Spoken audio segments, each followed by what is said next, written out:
Afternoon in New York and the Americas. Good evening in Europe, Israel, and Africa. And welcome, whatever time of day or night, for all who are joining us from all corners of the world. I'm Yael Danieli, founder and executive director of the International Center for the Study, Prevention, and Treatment of Multigenerational Legacies of Trauma, ICMGLT for short. Thank you for joining our webinar today. Let me begin by introducing Dr. Eva Hofmanska, our welcomer. Eva is the president of Foundation Sunflowers, former legal expert of the Trust Fund for Victims of the International Criminal Court, with a PhD in law, specializing in labor law. Academic with national and international practical experience, including the Trust Fund for Victims of the ICC in The Hague. She is the president of the executive board of the Foundation Sunflowers, which implements the Project Sunflowers, an international initiative which was created ad hoc just a few days after the Russian invasion of Ukraine started in February 22. Eva, please.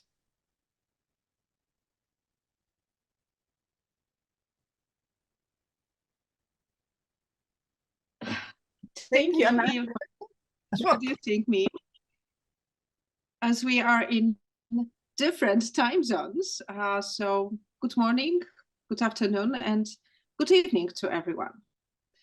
For those who are hearing the name Project Sunflowers for the first time today, I would like to explain that the project was set up as a private initiative by a few lawyers, just a few days after the full-scale invasion of Ukraine began, as Yael said. The aim of the project is to support competent international and national law enforcement authorities, including the Office of the Prosecutor of the International Criminal Court, the International Criminal Court, and national courts that adjudicate international crimes committed in Ukraine, and institutions, including the Trust Fund for Victims of the ICC, that in the future will implement reparation programs for survivors of the war in Ukraine. To do so, the project has launched an app to collect information about evidence of crimes and victims, survivors of the war. The information collected creates a safe database that will be passed on to these authorities and institutions. To be efficient in collecting as much information as possible, the project team has established a network of volunteers in countries where Ukrainians currently reside. I can say proudly that our volunteers cover 19 countries in Europe, including Ukraine, and also North America. Volunteers play a key role in the project, as they are the ones who come into direct contact with those who have witnessed atrocities in Ukraine and suffer harm as a result of the war. Sunflowers volunteers are trained in many aspects before they will contact people affected by the war. For example, they must be able to answer questions such as why we are collecting such information, or whether their personal data will be protected, or whether sharing with us information about crimes they have witnessed or damage they have suffered will result in them being obliged to testify before a prosecutor or a court in the future. But most importantly, from us as the project team is that we want Sunflower volunteers to be able to listen to testimonies from people who have experienced war. Only on the surface, this task seems easy, but it is not. To say that the stories of those who have experienced war firsthand, suffered from it, are very sad is to say nothing. These stories are full of pain and suffering, extremely dramatic and emotionally very heavy. As a lawyer, I have to see this information as personal sources of evidence that can be used in investigations and then in court proceedings. Therefore, it is important to collect as much information as possible from potential witnesses that will support international and national justice. But it is equally important to do so with respect to the do no harm principle. As the person heading the project from the very beginning, I knew that I had to ensure that volunteers had the best possible multifaceted preparation for this task. I knew that the most difficult thing would be prepare volunteers for dealing with a person who is traumatized by war, respecting the do no harm rule. A friend of mine who I met while working for the Trust Fund for Victims suggested that I should contact Yael Danieli for this purpose, saying that Dr. Danieli has participated in creating all key international law instruments on behalf of victims' rights and optimal care. I did so at the end of August, and Yael responded immediately. And so hours of conversations culminated in signing letters of intent between the International Center for Multigenerational Legacies of Trauma and the Project Sunflowers back in September. And today, the second in a series of webinars on reparative justice that we are jointly organizing takes place. And as much is being done in the world to bring justice to the victims of the war in Ukraine, listening to war stories of ordinary people, including witnesses to the most heinous crimes, is not only an important task for Sunflower volunteers, but for all those who care about reparative justice. Thank you, dear Yael, for my 5 minutes, and back to you. This, as you heard, this International Center for the Study, Prevention, and Treatment of Multigenerational Legacies of Trauma is indeed held in collaboration with Project Sunflowers. And it is the second in a series following a primarily conceptual introduction to reparative justice. Though I strongly suggest to everyone, if you haven't done it yet, to indeed view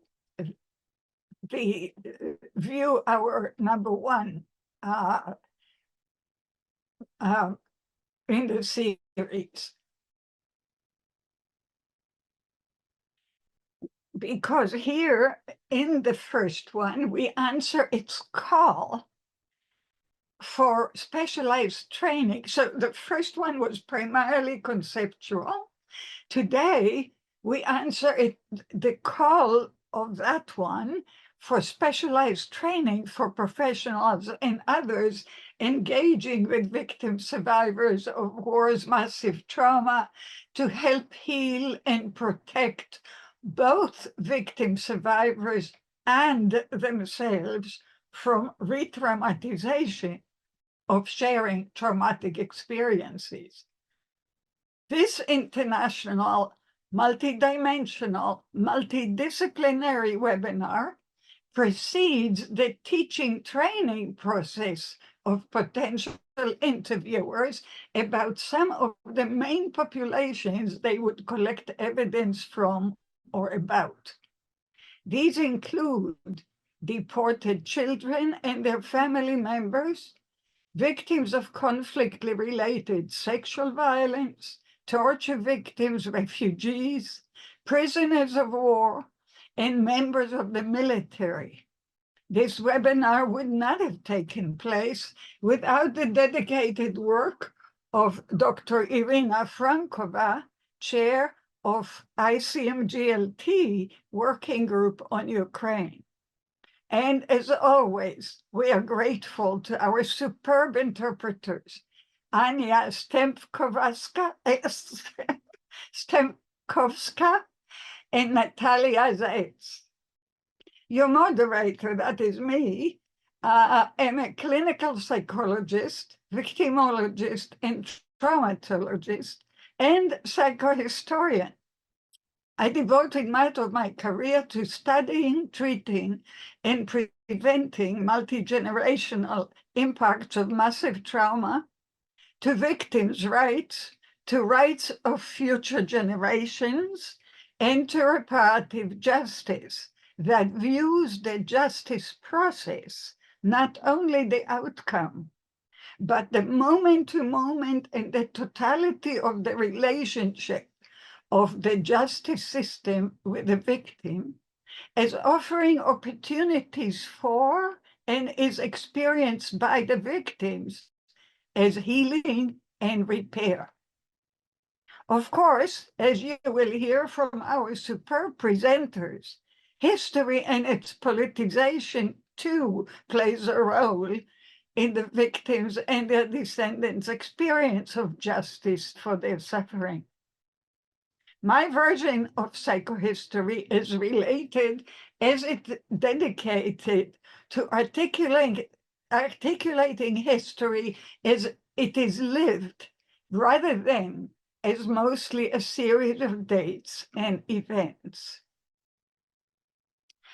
Our first speaker is Robin Gorvich, professor at Duke University Department of Psychiatry and Behavioral Sciences at the Center for Child and Family Health. Dr. Gorvich is an expert in understanding and supporting children in the aftermath of trauma, including terrorism, crisis, and natural disasters, improving outcomes and increasing resilience. She has been a member of the United States National Child Traumatic Stress Network since its inception in 2001. She is also one of only 22 global trainers in parent-child interaction therapy and co-developer of CARE, that is child-adult relationship enhancement. Our second speaker is Marina Siristia, a teacher at the Department of Military Psychology at the Military Institute Taras Shevchenko National University of Kiev.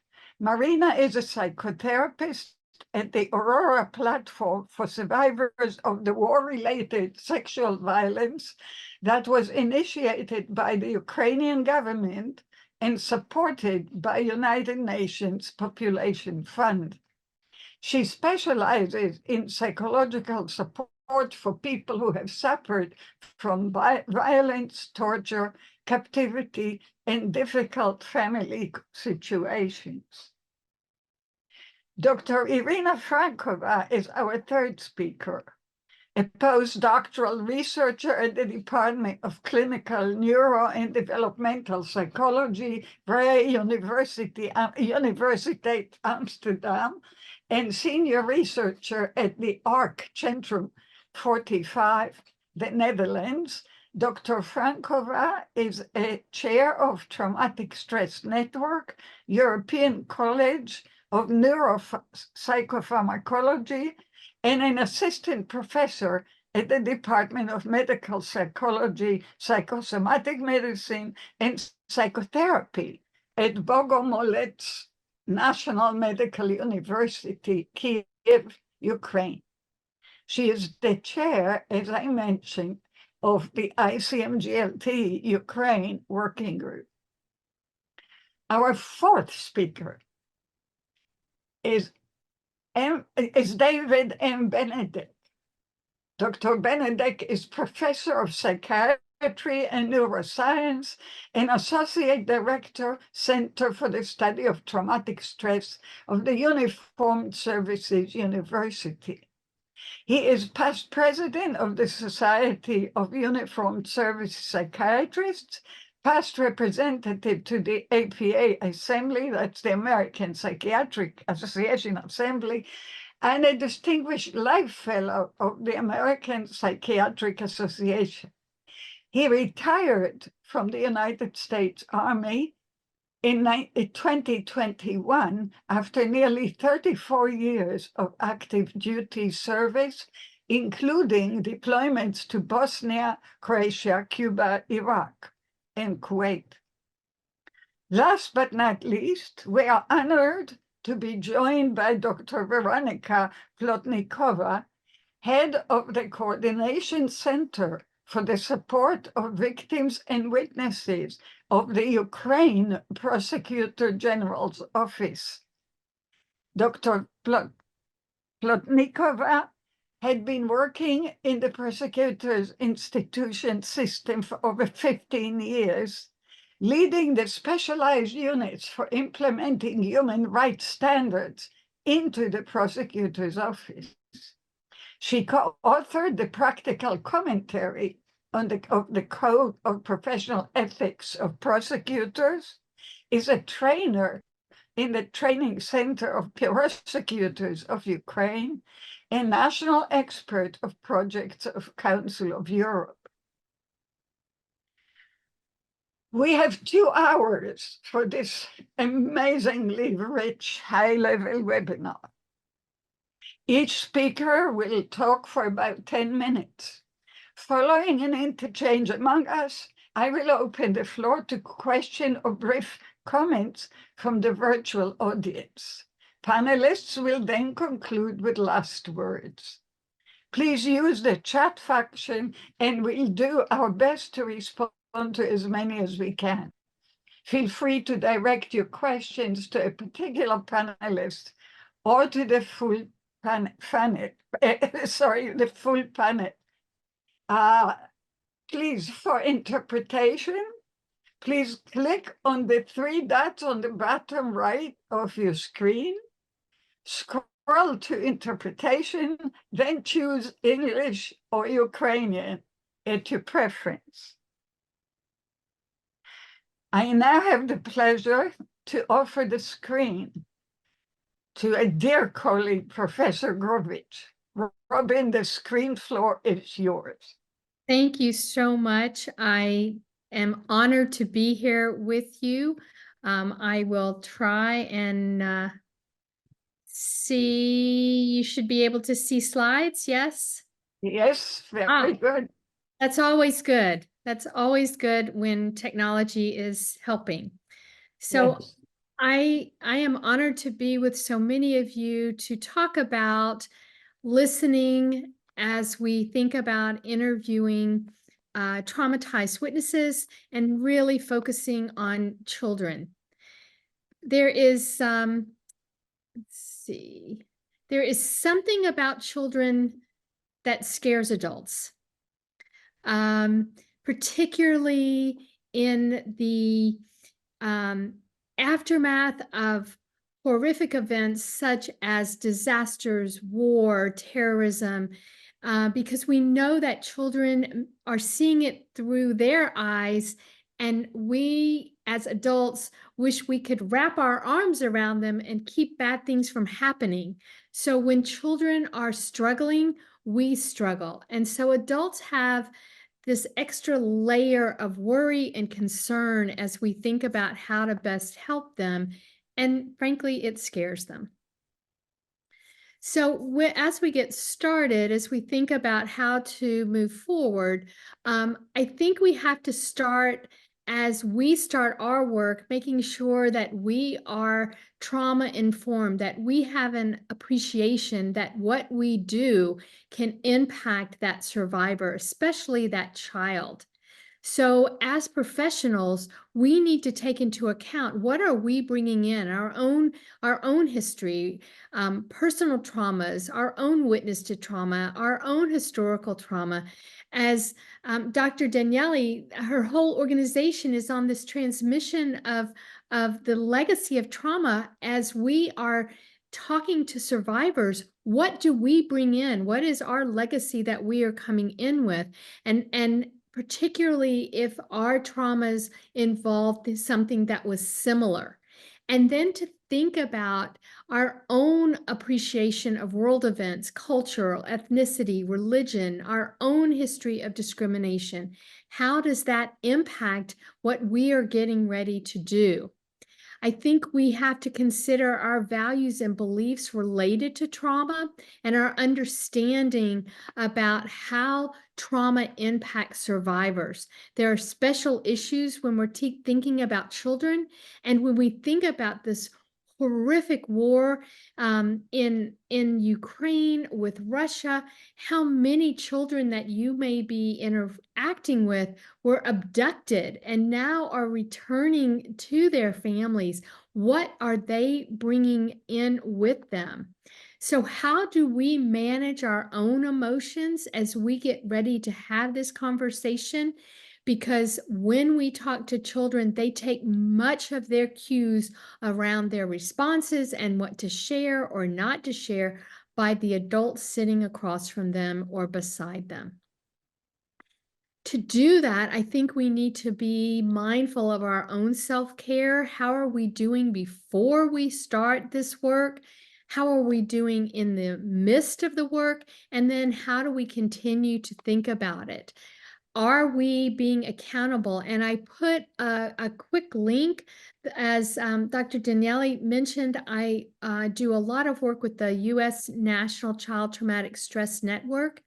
And there's a new framework called PRN, based on that medical terminology of take as needed, for a new framework for self-care. I encourage you to take a look at that resource.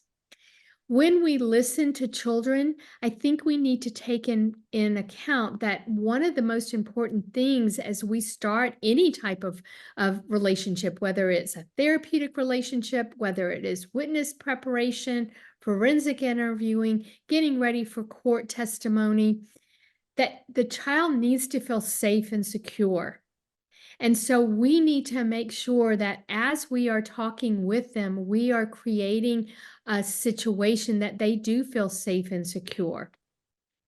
One of the things that you heard about me is that I helped to develop a program called CARE, Child-Adult Relationship Enhancement. And this is a set of skills. This is not therapy. This is a set of skills of how you can quickly form that safe, secure relationship so you can then do the work that you need to do, whether it's in therapy or whether it's in interviewing, whether it is preparing a witness. This gives a way for you to talk to a child and for you to listen to them.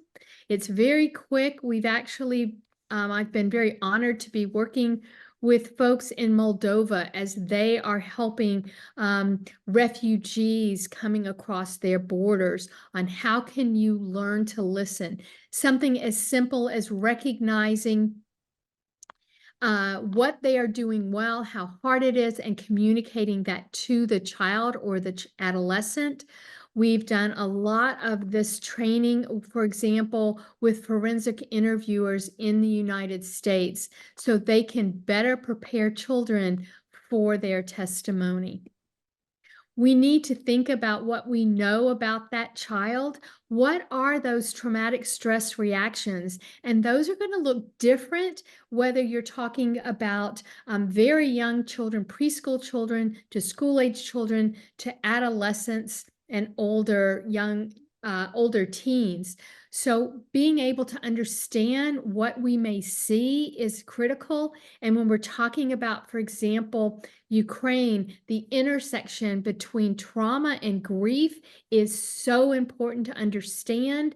So how do children process grief? What does that look like? And then please keep in mind that there are many children that for one reason or another may have special needs. It may be autism, it may be developmental delays. How do they understand the trauma? How do they understand grief? And how do we take that into account? Because trauma and grief will have an impact on relationships, on behaviors, and the child's ability to learn. And unfortunately, what we often see is without that understanding of trauma, children are often misdiagnosed. They're diagnosed with attention deficit disorder. They're diagnosed with oppositional defiant or conduct disorders, when at the heart of it, we may be seeing trauma and the intersection with grief. Really keeping in mind, as you learned from the first webinar, that sometimes trauma disclosure may not always be the same each time. It may depend on my relationship with you as my interviewer. It may be due to my worries about threats and fears, shame and blame. And for children, I may not have the words. So we often see their relationship to the trauma coming out in behaviors, which is, again, very scary for adults, particularly if those behaviors are defiant and aggression. So we really need to take a step back and form that relationship, thinking about what has that child's experience, what has that teen's experience been in the past with law enforcement, with the court system, with immigration or deportation. I remember in the United States during the pandemic, in one particular state, they said, come to the shelters, we can help you because a disaster is coming. And we will make sure you're taken care of because we will deport you if you come here. We will make sure that we give you 3 meals while we're holding you for deportation.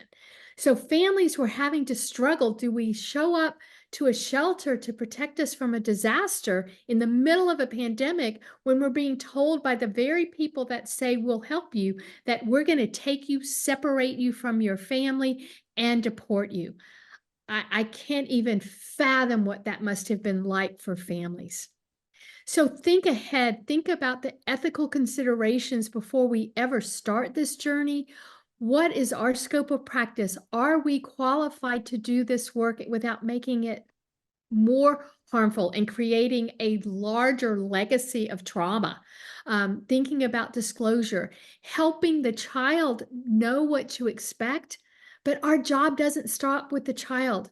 We need to make sure that the family knows what to expect and what they may see, what they may learn, and to help family and other supports know how to, again, wrap our arms around the child, no matter what the age, before and after any type of testimony, any type of narrative that they may need, so that we can best help. Who will be there to advocate for the child? And again, please repeat after me, self-care is essential. If you are doing this work, self-care is essential. We don't want to create a situation where the trauma embeds within us, and then we carry on that legacy of trauma that came to us from outside. So self-care is part of all of that. I know that was really fast, and I'm looking forward to discussing more in depth as we move forward. So with that, I will stop and turn it back over to you. Thank you so much, Robin, for saying all the right things. For the for the dialogue phase of the webinar, I would like you to speak a little bit more about abducted children. Okay, so keep it in mind for the dialogue, because that, as you know, this is the particular case in front of Ukraine, in front of the ICC. So, Marina, I'm so excited to give you the floor. Дякую.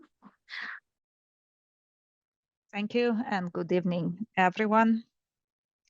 It is my pleasure to be part of the team and to be involved into this very important cause, not only for our country, but globally, because it is so important that perpetrators are brought to justice. That will contribute to healing traumas of not only survivors, but also of the observers, those who observe those traumas.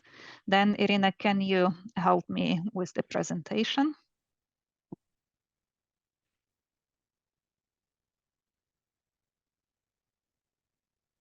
Or I can do it.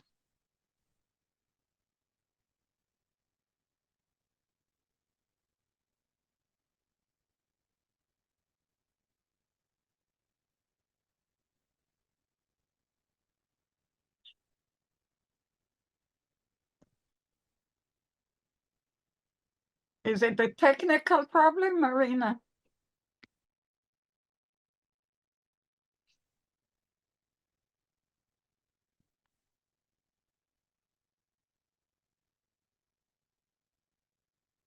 I can help you. If it doesn't work for you, I'll look for your presentation. Yeah, if you could, because for some reason it doesn't work for me. Or we can go to Irina first and then Marina. Would that help? No, that's okay. I will now show Marina's presentation. Okay, then let me start. I will start speaking about the platform that I'm going to present today. It has been in existence for 2 years. This is Aurora platform, and this is the platform that includes a multidisciplinary team, psychotherapists who work with trauma therapists who work directly with survivors, doctors, psychiatrists. Yes, let's go to the next slide. So doctors, gynecologists in particular, who can also help optimize reproductive health, lawyers, and case manager who helps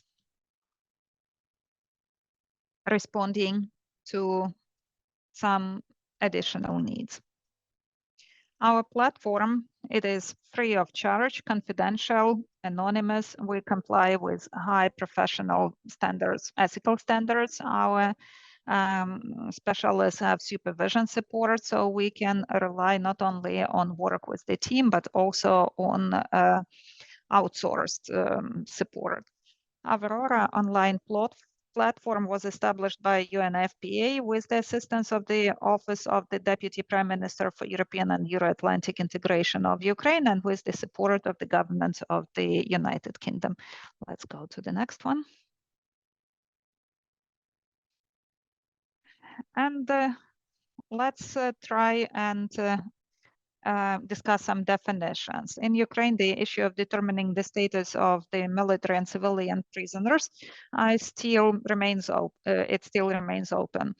And so gaining the status as well as the status of sexual conflict in the context of sexual violence in the context of conflict, it is not yet clearly defined. If we speak about captivity, this is about restriction of freedom of a person who participated in military operations, which in order to prevent from further participation. Torture, any act that results in severe pain or suffering, physical or mental, intentionally inflicted on any person for the purpose of punishment, gaining confession, intimidation, coercion. And if we speak about the purpose of torture, this is about systemic destruction of an individual where physically the individual keeps living. And torture is one of the most severest forms of human suffering.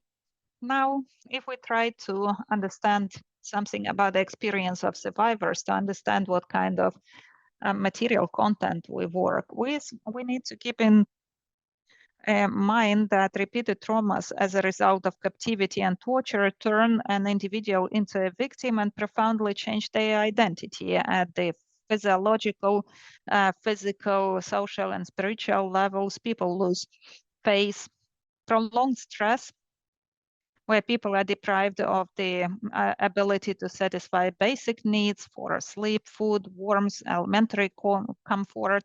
This is about absence of the right to choose and about the inability to control one's life while in captivity. This is about total uncertainty. Traumatic experience is everything experienced by an individual during this period, along with the stress. This is a combination of physical, psychological, and other tortures, including sexual violence, which is used as weapons against humanity, and isolation, of course, including information isolation. All of that results in that the individual's identity is wiped out, understanding of him or herself, what happens to them. Now speaking about consequences. These are the consequences that you may observe when documenting crimes. They may be physical in the form of bruises, scars, broken bones, or this may be the invisible consequences, but we need to keep those in mind as well. Various muscle pain, chronic pain, brain injuries, neurological damage, various diseases, sexually transmitted diseases, infertility, pregnancy as a result of rape, other somatic symptoms with which people, even after they survive the episode, they still live with that for years. Next slide. This is about psychological consequences, which are less noticeable, less visible, but they manifest themselves via the respective reactions of the survivors, especially in the process of interviews or in the process of documenting crimes. This may be acute stress reaction, various forms of shock reactions, symptoms of depression, anxiety, and that may be manifested in the situations where survivors refuse to be involved into the documenting process. PTSD, as we often mention, psychosis, cognitive issues, memory issues, attention disorders. And that's an important component that impacts documenting process, because when people may come with the first testimonies, they may not remember some of their experiences, because in this way, the brain, the mind represses those events, protecting the person from re-traumatization. And then gradually people go back to normal sleeping and gain the resources, and then by this story may become more comprehensive. We also observe quite a lot of suicidal tendencies, self-harm, and we often see that people after torture, especially with electric shock, they may cover their body with tattoos, where they cut themselves to at least somehow regain their perception of the body and to have this realization that the body is still alive. And all of these coping strategies result in that more and more often survivors may use psychoactive abuse, psychoactive substances, which affects their lives. Then social and spiritual consequences. In the social area, we observe withdrawal, self-isolation, fears, loneliness, mistrust, and that undermines our access to the survivors.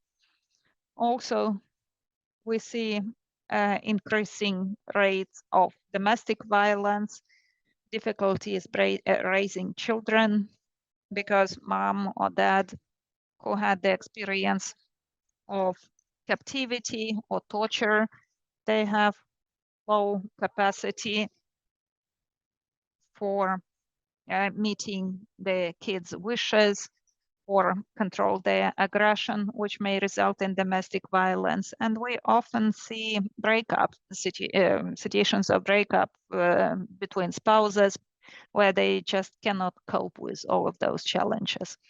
And spirituality, this is weakening of faith, doubts, separation from perception of the sense of value, loss of spiritual support. Next slide. Then what may be helpful in your work? What could contribute to the contact that would be more, that would be milder, so that it were really helpful, so that it helped our survivors to open up? This is about being attentive to boundaries. We speak about psychological, physical boundaries and time frames, because long interviews may result in exhaustion of survivors, and then they would avoid contributing to the process. And the main rule, as mentioned, is creating feeling of safety and security at all levels. Safe space, this is about requirements to the premises where you may be. It should be quiet without sharp smells or sounds. Safe interaction, where you are supposed to be as transparent and understandable as possible, discussing the goal, conveying the plan, the agenda, possible, and discussing possible diversions, discussing next steps, time and place. All of that needs to be predictable and understandable for the person who you're going to work with. A safe person next to the survivor, that's important. And that's about the person's voice and pace of speech, because we understand if we ask questions too fast or if they are unclear, then survivors may avoid those, not because they don't want to answer those questions, but because they may not understand them. Then explaining anything that is not clear, patience, attentiveness, and leaving space for choice, for making choice. That's also important, because your objective is to document crimes, but we also need to keep in mind that there should be also some agency of the survivor. Now, some don'ts, what one should avoid. This is when we tell people what you think they should have felt or thought, or how they should act, offering some advice. That reduces their self-confidence and blocks their possibility, their capacity to undertake next steps. Because the main objective of the healing process is to avoid creating lack of agency. It's important to support them on their way and to make sure that they will cope and they will heal. And definitely, one shouldn't say that everything will be fine, you will survive, you will cope with that. We need to avoid devaluing the experience like at least you have survived. That creates a lot of mistrust, and avoid making promises that cannot be fulfilled, where we say your perpetrators will be punished. We need to be as transparent as possible. We will do everything for the perpetrators to be punished, and for that sake, we need to document certain information. For that sake, we need to ask questions that may sound not that nice to you.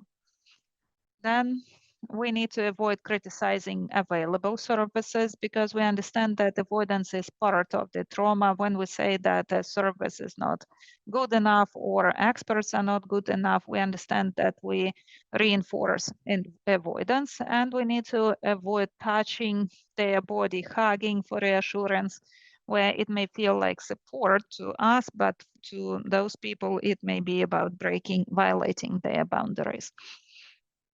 And thank you.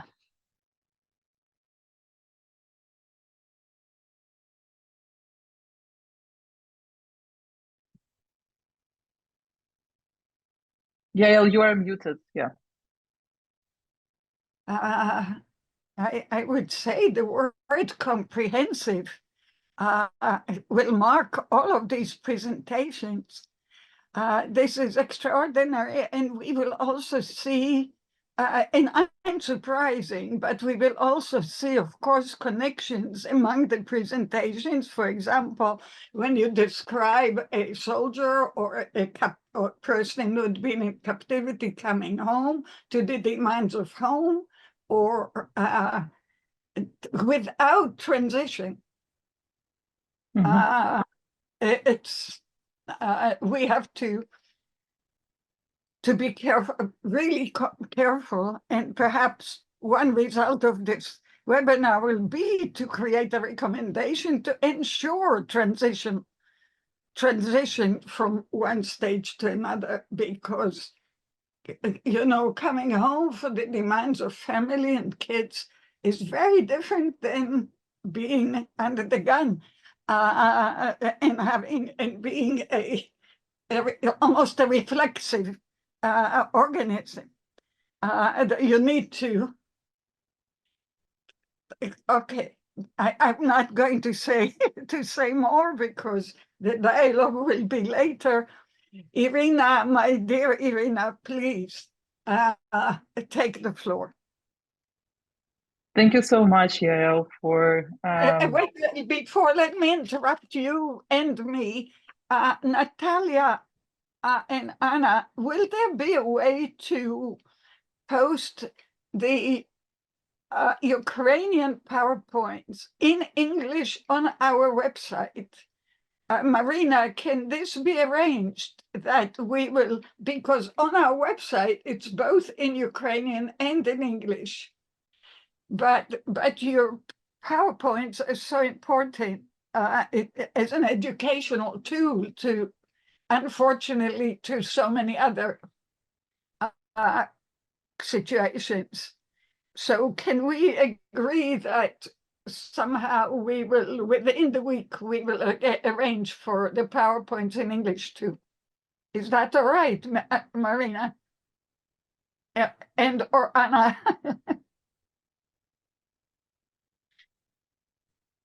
Okay, you're muted. Thank you for nodding your head.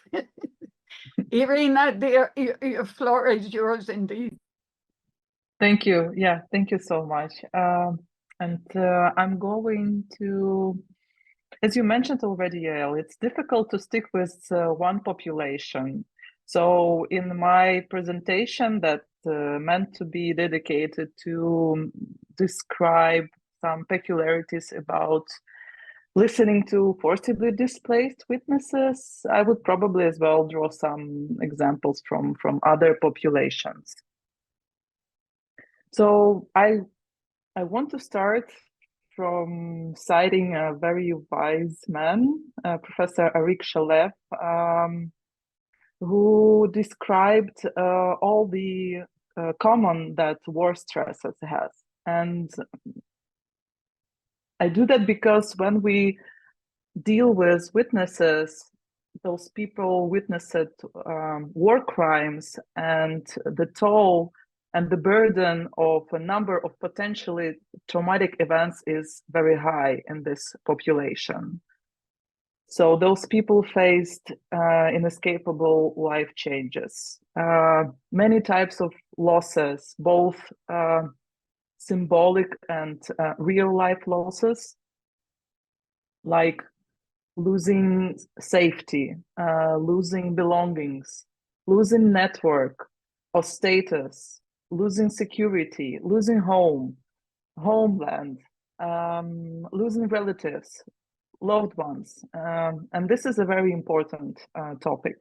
And of course, it's all about uncertainty, unpredictability, and unfortunately exposure to mass casualty scenes of death or destruction.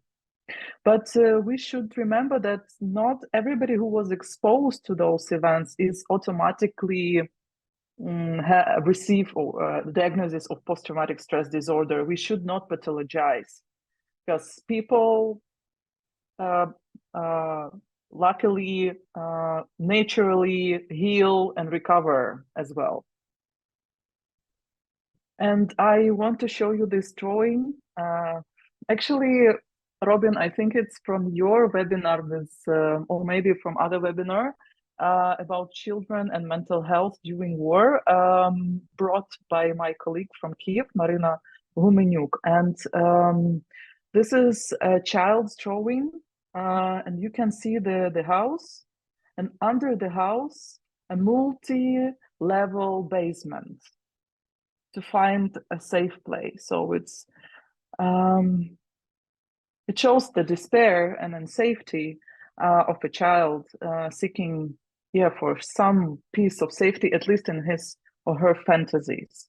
And this re-establishment of safety is very important, and Robin already spoke about that. And I think this is really important, how you communicate with the witness, either child or adult, and standardized procedures help to restore safety, because it gives the feeling of predictability, and managing expectations is crucial, but as well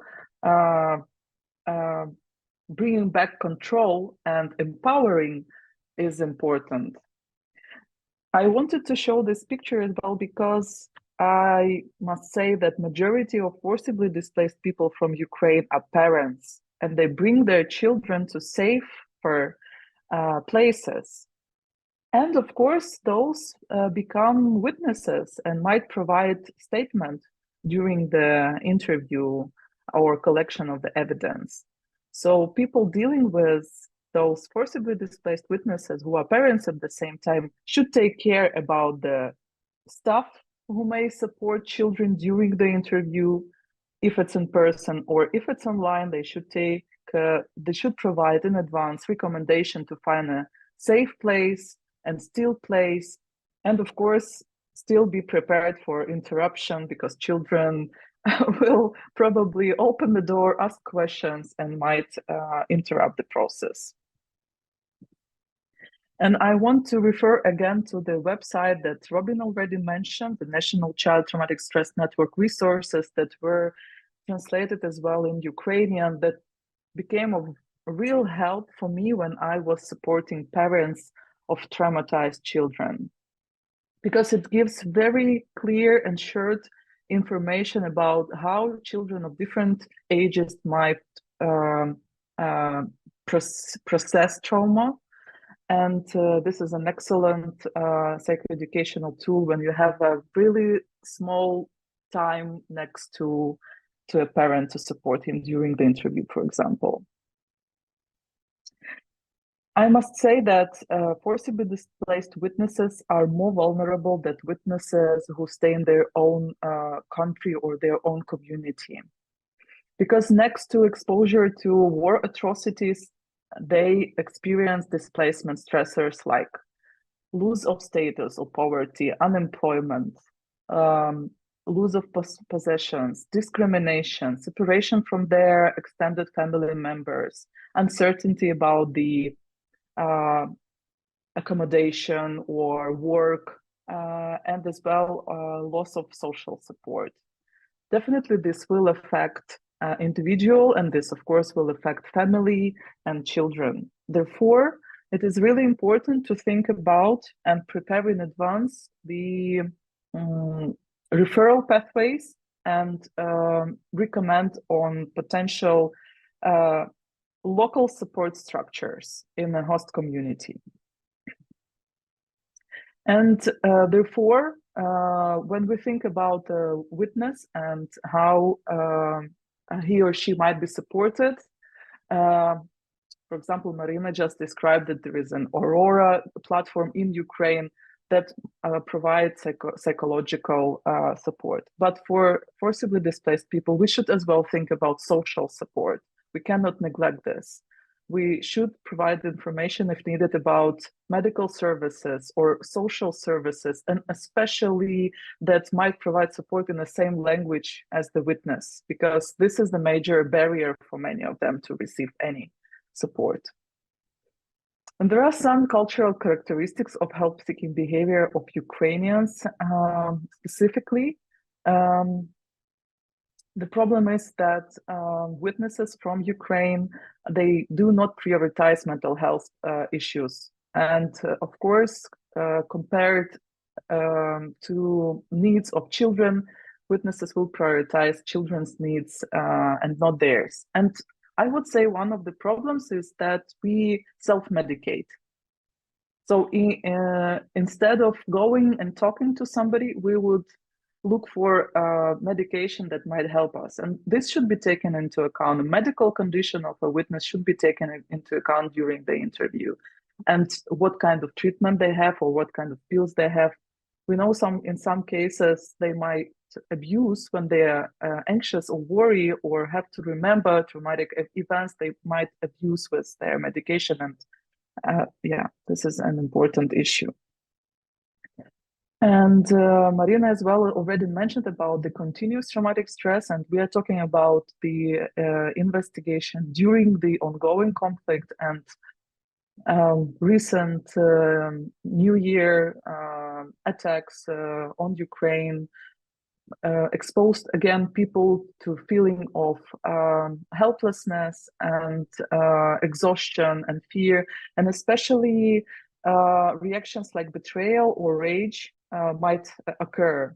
So again, going back to safety, predictability, management of expectations, empowerment is really important, because unfortunately it's quite easy to re-expose people but unintentionally and evoke feelings of rage or betrayal by very simple things like not letting people in because of security issues, or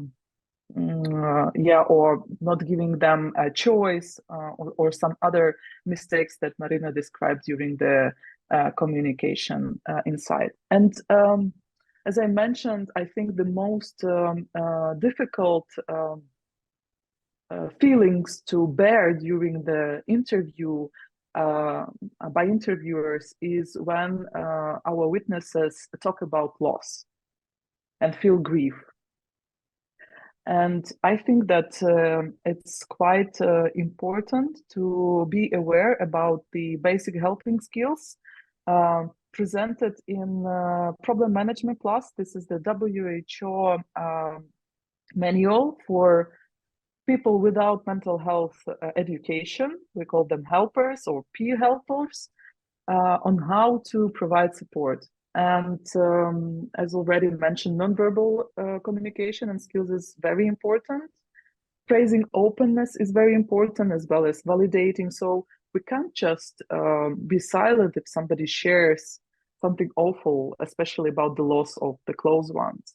So example of validation may be to say that, yeah, people that describe such events feel the same way as you, and it's normal. Communicating concern is important, like giving a feedback, like your experience is very difficult, or I can see how painful it was for you. Of course, putting aside personal values or not giving advice is the basic helping skills. And if you want to read more, I would share a link in the chat. And the last but not the least, as already mentioned, self-care is really important, but how would you know that you are okay listening to all those difficult stories? And I think, again, thanks to Professor Shalev, who formulated this very clearly, there is an idea or a concept of effective coping. And yeah, if we are sad or frightened, it's fine. but if we can regain control over our emotions, is the sign of effective coping. If we keep realistic self-image and we maintain positive feelings about self and others, it's really important. We can still have meaningful contacts with others. We are able to shift attention if we were not okay, and we can flexibly modify our decision based on new information. That is fine. And the opposite behavior, when we blame ourselves, when we have negative self-image, we self-criticize ourselves, when we overwhelmed with emotions and we over-engage and we rather disengage or stay lonely, this is an ineffective coping, and this might mean that you or I or we need a supervision or a peer support, etc. Thank you so much. Here is my email. Please feel free to contact me if you have any questions. Thank you so much, Irina. And you remind me that one of the webinars you can find on our website is specifically about refugee children. And it's a very rich international webinar that you might want to view if you want to add more dimensions to this discussion. We also have 2 webinars on torture that would also add dimensions to this discussion. David, you've been so patient. Well, the screen is yours. It's a total pleasure to have you with us. Thank you so much, Yael, for the introduction, and again for allowing me to join you today. I'm trying to get things up here, and there we go. I'm really it's tough to go last because, as you've alluded to, Yael, and as others have mentioned, there's certainly overlap when we discuss quote unquote unique populations. And so I could shorten my presentation by just saying ditto to what everybody else said, but I will try to present a couple other bits of information that might help put some context around interviewing specifically military combatants or service members. And I would start with, Robin said at the beginning that children frighten people. Maybe soldiers frighten people too. But I think it's really important to remember that soldiers, like children, like other displaced refugees, like other potential survivors, are people like the rest of us. And really the same challenges apply. And if we keep that in mind, we'll be on the right track with regard to interviewing with the notion of reparative justice in mind. Soldiers are more similar than different. In terms of who I am, as Yael mentioned at the beginning, spent most of my career as a military psychiatrist, and my comments are really informed by combat and operational work that I've done. I've also done a lot of forensic work for the DoD, the Department of Defense, doing interviews of victims of trauma, as well as perpetrators of military sexual violence, and consulting with law enforcement services. I've worked at detention facilities like Fort Leavenworth in Kansas, which is a maximum security military detention facility. I've been to Guantanamo Bay in Cuba and Abu Ghraib. So I've seen the impact of traumatic experience, not only on survivors, but on those caring for survivors and on those who interview survivors in pursuit of justice. So I will echo some thoughts about the importance of self-care and self-awareness. I'm going to talk about some things that I've found helpful, and I hope will be helpful to others working with active duty members. But again, I think helpful across the global spectrum. And these are my thoughts and ideas. I don't have any other disclosures relevant to this or conflicts of interest. I work at the Department of Defense's Center for the Study of Traumatic Stress, where we study the context of trauma in disasters, terrorism, war. We do research, we do education and training with regard to the traumatic stress response from the cell to the individual to really to populations. And we've also helped develop and implement training for military medical officers to prepare them to interview survivors of military sexual trauma. So some of what I say will be related to specific training that we've helped to develop. I think a good place to really begin my comments is with a description, and you've heard some of this already, of how military leaders and service members are trained now to conceptualize the effects of trauma. And really, this is a reminder that, you know, although when we talk about psychological trauma and traumatic experience, we often talk about PTSD and other psychiatric disorders. But there are other outcomes of concern that we don't mention as often, and they're really at least as important because they can be more prevalent.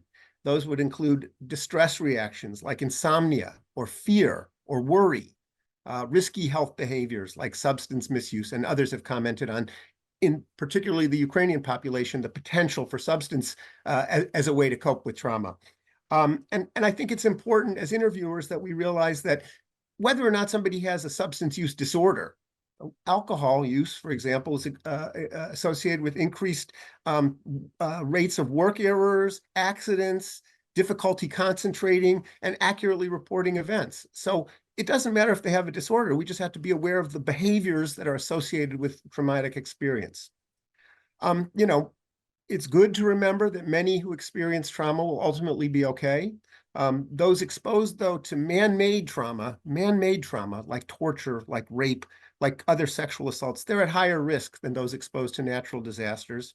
And unfortunately, those who are vicariously exposed, us as interviewers, are also at risk. So we really need to think about where we are on the continuum of stress response too. Another way of sort of saying the same thing is that the range of responses to stress can be sort of graphically described by this stress continuum, which is a model that the military uses in their combat and operational stress control framework. The continuum reminds us of several things. First, you know, that disasters and traumatic experience can cause a broad range of phenomena, not just PTSD, and that those phenomena can evolve over time as well. So proximity to the traumatic event may be playing a role in where somebody is in terms of their own response during the process of the interview and evidence gathering efforts. Second, the continuum reminds us that well-being and sustainment, they involve the actions of the individual, but also really the actions of peers, of the organization with whom they are associated, leaders, and really, again, for interviewers, we are part of the intervention process. And I think that was the point of Dr. Daniele's first webinar, that reparative justice includes the process of gathering information.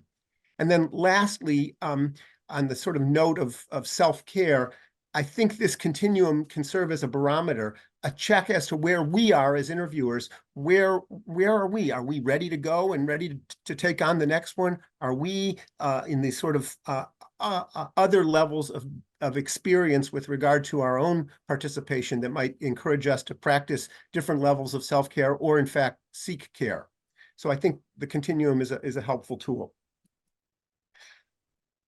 I want to, because I think, you know, we've all sort of covered certain concepts in a as much as we can in 10 minutes way, I want to point out a couple of references that I think are helpful. First of these is this description of the Mendez principles. These are the principles that sort of form the foundation of effective interviewing. And this was Mendez was the UN Special Rapporteur on Torture who charged a committee to develop these principles and articulated them in a report, which is very available. If you go to www.interviewingprinciples.com, it's there on my slide. You can get sort of greater detail about all of these principles. But I want to point out a couple of things. First, that the principles that all of our presenters have shared are really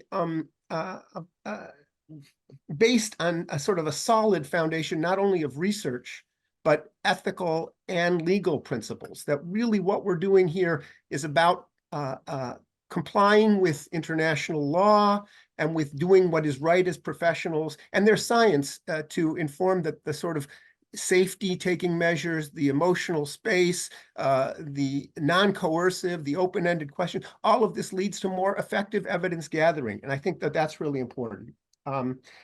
And then also the principles, they call for a need for training. So I put this is why we're here, to begin training. The principles point out not only the need for sort of initial orientation training, but ongoing training, that doing this right is a learning process.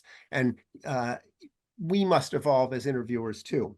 And I think the notion that the interview is part of a larger process, that we have to keep this in mind. Our bit as interviewers is a piece of a larger puzzle. It's a team. It's a effort over time to put together a comprehensive picture, and keeping, the limits of our piece in mind help us from becoming too overwhelmed, too disillusioned, and distraught over our piece of the process. So I think those are important. With regard to training, there are resources also on the web.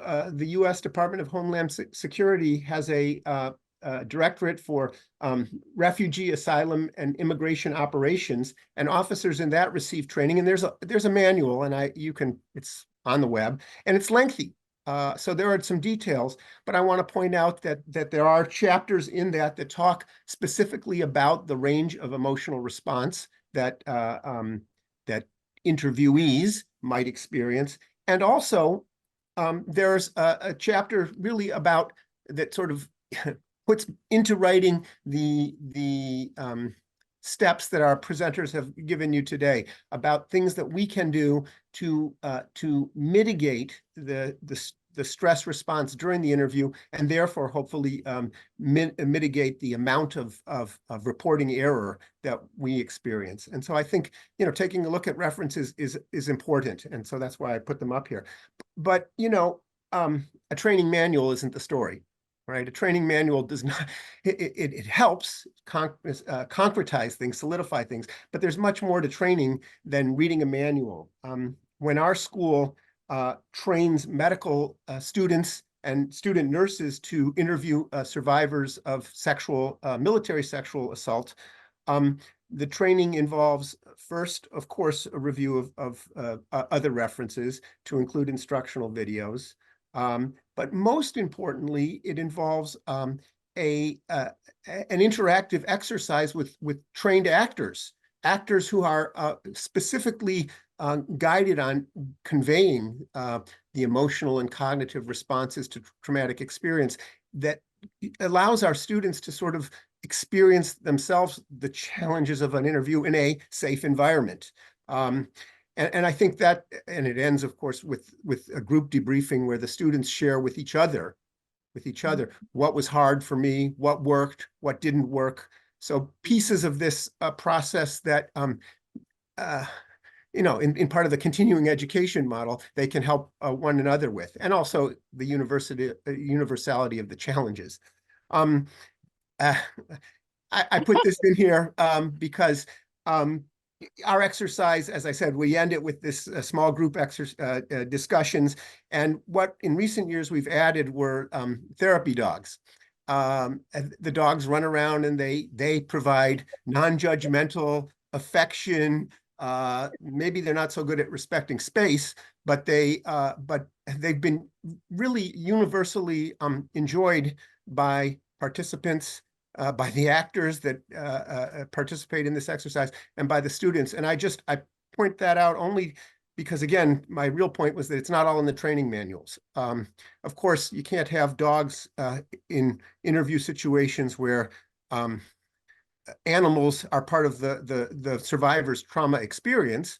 They would be triggers. But I'm just put these in to sort of encourage people to think creatively about what might provide the kind of environment that would be conducive to survivors sharing their experience. I want to summarize. Well,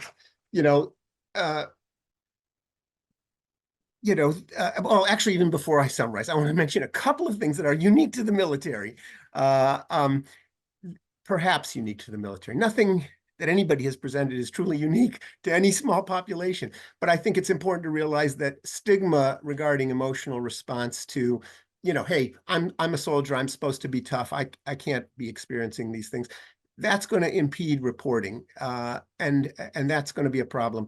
The sense that many service members might have that, hey, others had it worse than I did, so why should I be having problems? That's going to be important and alter reports of self-experience. We have to think about in detained service members, the notion that some of them may become so disillusioned with their own government. How could my country, how could my government, how could my nation have allowed this to happen to me? And that disillusionment is going to color their reports, color their ability to accurately describe the experience they've had. And then with military members, some who are captured get captured because they desert or go AWOL. And we have to remember that persons who might have either been AWOL, considered going AWOL, they may color their own recounts of their experience with sort of excessive efforts at appearing patriotic or on track. So there are other reasons for distortion that I think we have to keep in mind. And then finally, and I guess this is related to the stigma thing too, military folks are always asking about the mission. Did I complete the mission successfully? Did I fail the mission?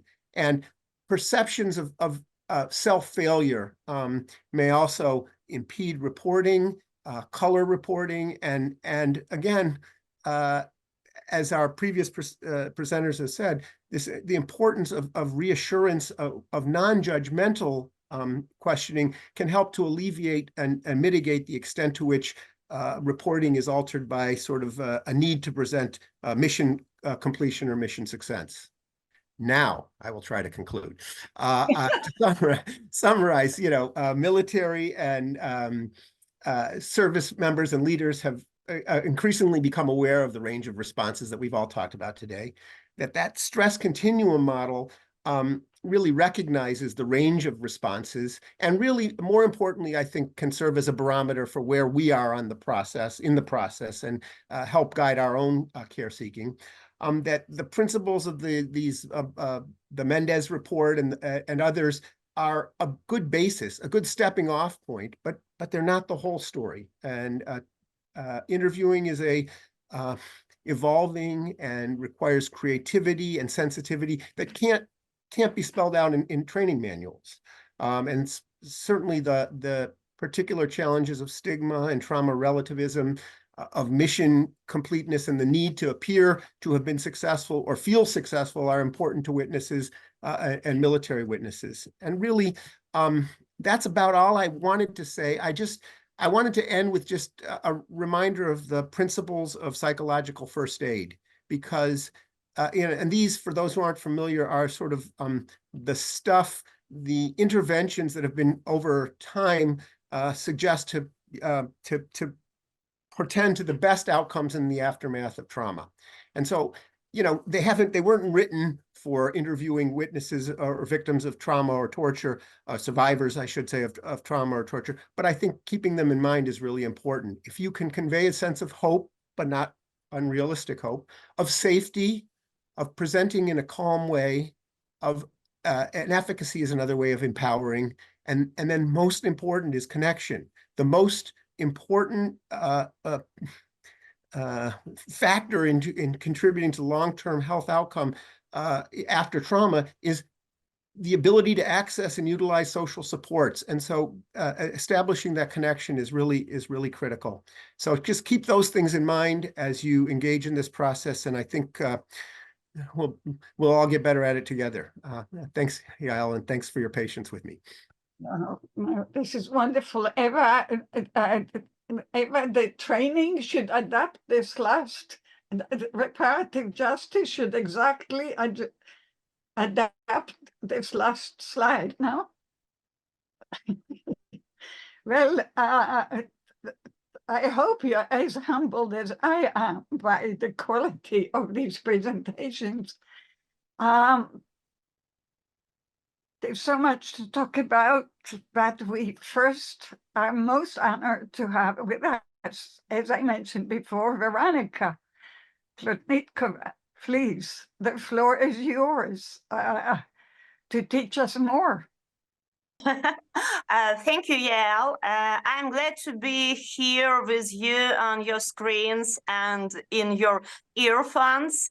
Especially, I'm glad to be here with our Ukrainians who are now abroad or in our Ukrainian cities. And if you don't mention, I will continue my speech in Ukrainian because we have a translation for it. Thanks. Absolutely, we have a wonderful translation. Отже, дякую всім. So I would like to thank everyone, especially those who at present are in Ukraine. And actually, the time difference is so huge, but nevertheless, you paid attention to our webinar. And in my talk, I would like to discuss the following key issues which take place in the system of support of the victims and survivors of the war crimes. What's going on in the system of criminal justice and how the system of criminal justice is being implementing the human-centric and victim-centric approach. What is the coordination center of support of the witnesses and the victims? What are the methods of our work and how we can be useful, in which respects we can be useful to each other? Today, without, well, I'm not going to give the presentations the way my colleagues did, but I am ready to share any information on the issues which we are going to discuss. If we are talking about the statistics, so at present in Ukraine, more than 110,000 war crimes have been registered. And each war crime means dozens or even hundreds of the victims. And you can imagine the huge number of clients with whom the social services have to work and with whom the therapists have to work and the specialists have to work, the specialists who on the trauma issues. We understand that the first request is the request for the fairness, and it is very difficult to provide for it quickly on the national level and especially on the level of the international courts, which we are talking about. And thus, the individual might be in the situation when for years they will be waiting for the result of these hearings. Our colleagues have mentioned many times today that the individual who is the victim of the war crime feels absolutely unprotected because the state was not able to protect them, first of all. So our task is to demonstrate that no matter that we cannot protect ourselves completely from the full-fledged aggression, but we will do everything possible to protect our people now at this particular moment. And with this, and with this purpose, in the Office of the General Prosecutor and in the prosecution bodies, the coordination center of support of the witnesses and the victims have been created. We are engaged in the work with the victims, and why are we doing it and how we are doing it. Coordinators, and their main task is to be the managers of support for the victims during the criminal proceedings from the beginning to end. And first of all, they have to understand in the layman's language what's going to happen with these people during the criminal proceedings, and to interact with the prosecutors and the investigators as for the methodologies of interviewing and the questioning, which have to be applied to all the victims, and especially very vulnerable groups, those who are the victims of the sexual abuse and the torture, and the members of the families who have been killed as a result of the war crimes, the children, the people who became the people with disabilities as a result of the war crimes. And the third aspect is to provide the access to various services, starting from the primary psychological assistance, and finishing with the legal aid to be able to actually get the compensation, to get the legal aid and social services. As it was mentioned today, and all the speakers told about it, one of the problems and the issues of the victims is the lack of attention to their own mental health and lack of attention to private needs, the impossibility to get information, or the psychological exhaustion, which does not allow them to take responsibility for their own life. At present, we are talking about the following. Our target group, and we are working not only with these victims who are in Ukraine at present, we start working with those victims who at present are outside Ukraine. And only in Poland, we have more than 1 million Ukrainians, and a lot of people have procedural status in our criminal proceedings. And one of the examples, I am not going to disclose the personal data, but I can describe the situation with this victim. This is a woman who at present is in Germany, and she was the witness about the shooting of her civil partner when they were evacuating from one of the occupied cities in Kyiv Oblast, in Kyiv region.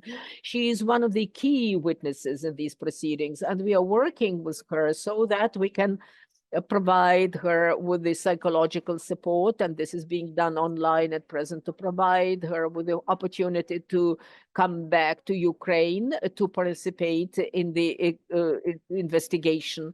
And also we provide consultancy to her during the process, which is going to evolve. And we are going to explain what is in store for her.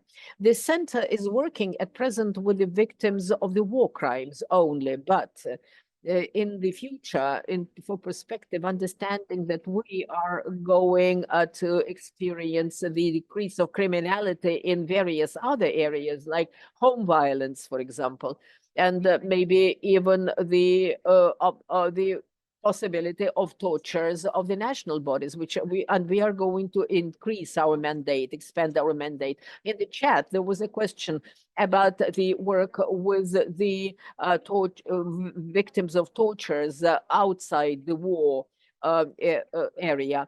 I was one of the managers before I started to work for the coordination center. I was working in the department of the violation of human rights in the penitentiary system. So in this part, we also are going to take up the work, understanding that priority at present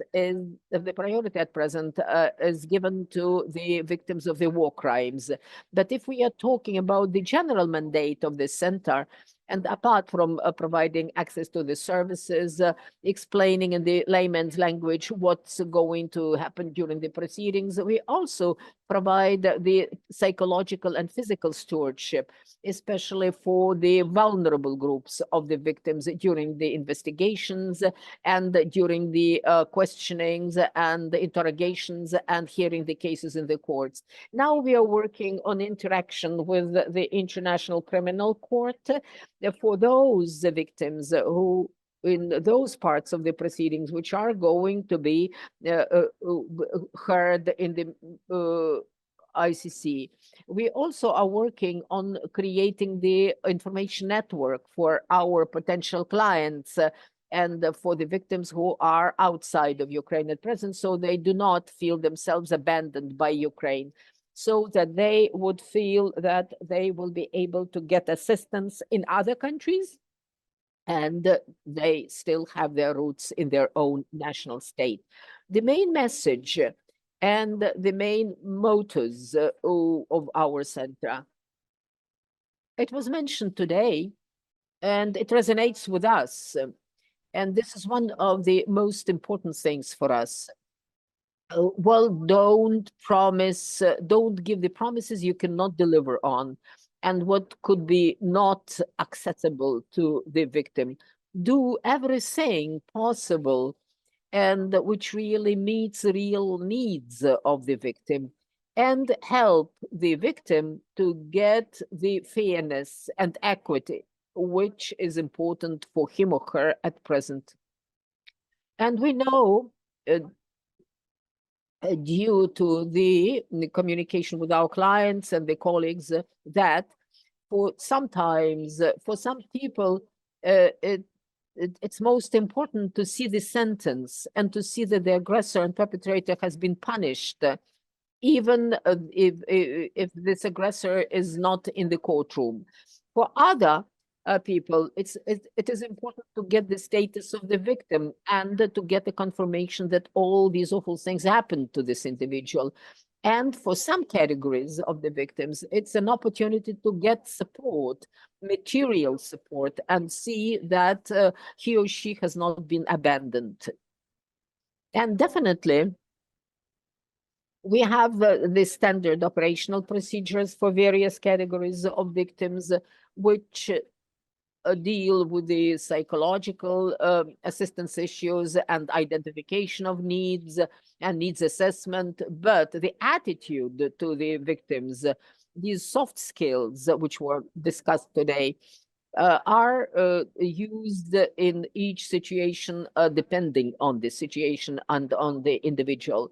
We understand that the work with the victims at present is our opportunity to support them in their life, to support them within the society, to help to avoid the secondary victimization, and to be able to create procedures and conditions so that the victims will not be traumatized by the criminal proceedings, so that the victims in the criminal procedures will not be treated as the source of evidence, so that they would not feel themselves the object, but they will feel themselves the the subject with the full rights, who is not a victim, but a survivor, as survivors.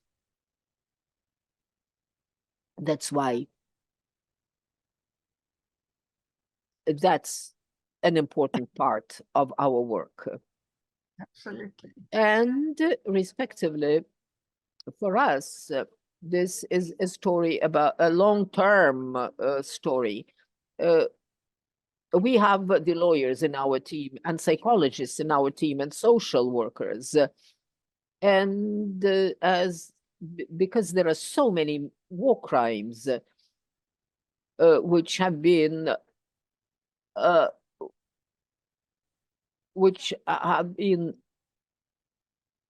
carried out by the aggressors, and the huge number of the survivors and the victims, we cannot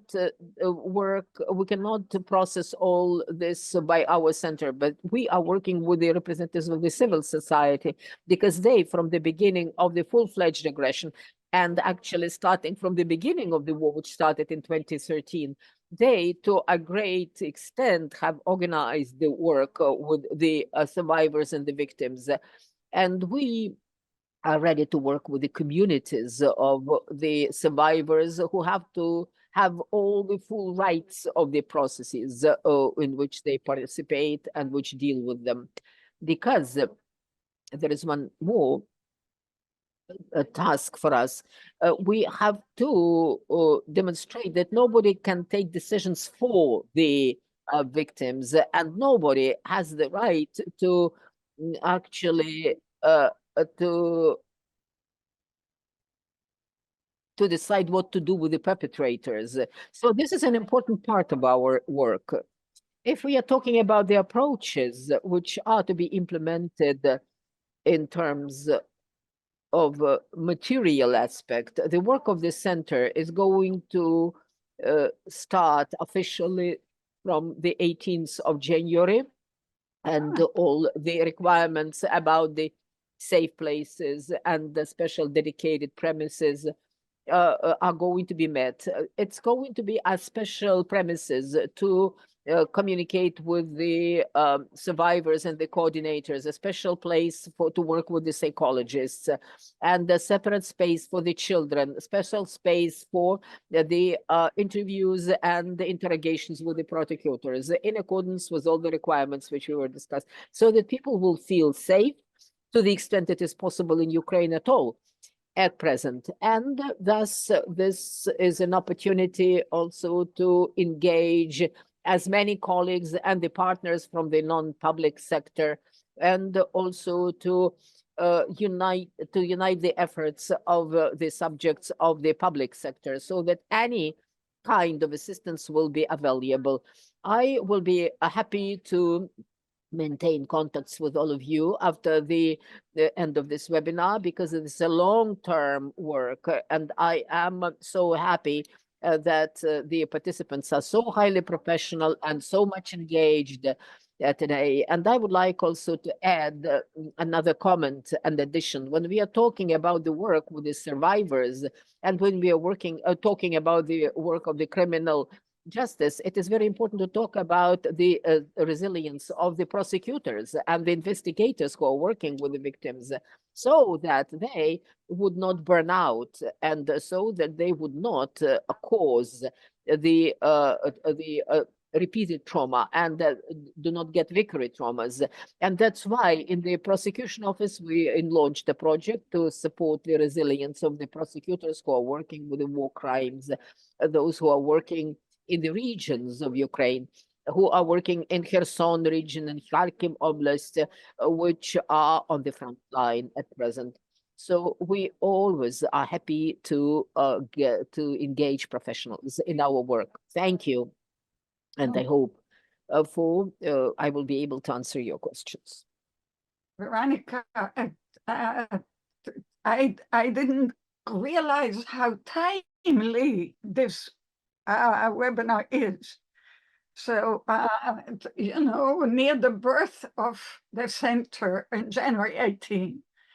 And let me share with you that we have already discussed and agreed to be there for you as resources, for training, for support, literally everything you need. So absolutely. I met the general prosecutor here in New York, and it's such a pleasure to meet you. So, so each one of our panelists has already said yes to being there to help.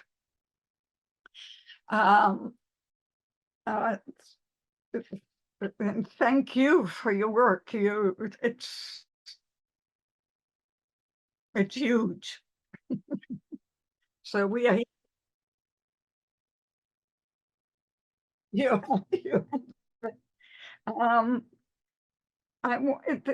There's so much to say. I kept jotting down more questions and more things, and of course we will continue.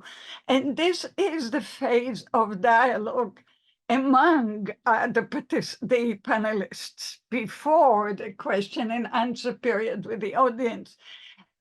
I'm wondering, you're all invited to unmute, and please, if you have any questions to each other, any comments on each other's presentations, besides just being amazingly wonderful. So please. The question from the audience will follow this phase of our webinar. Irina, please, dear. Thank you so much. And I really appreciate presentation of each panelist. And the final presentation, when you, Veronica, said that this center exists and how much is already prepared, and you are starting, it's great news. It's really nice to hear that. I think it's a huge step ahead.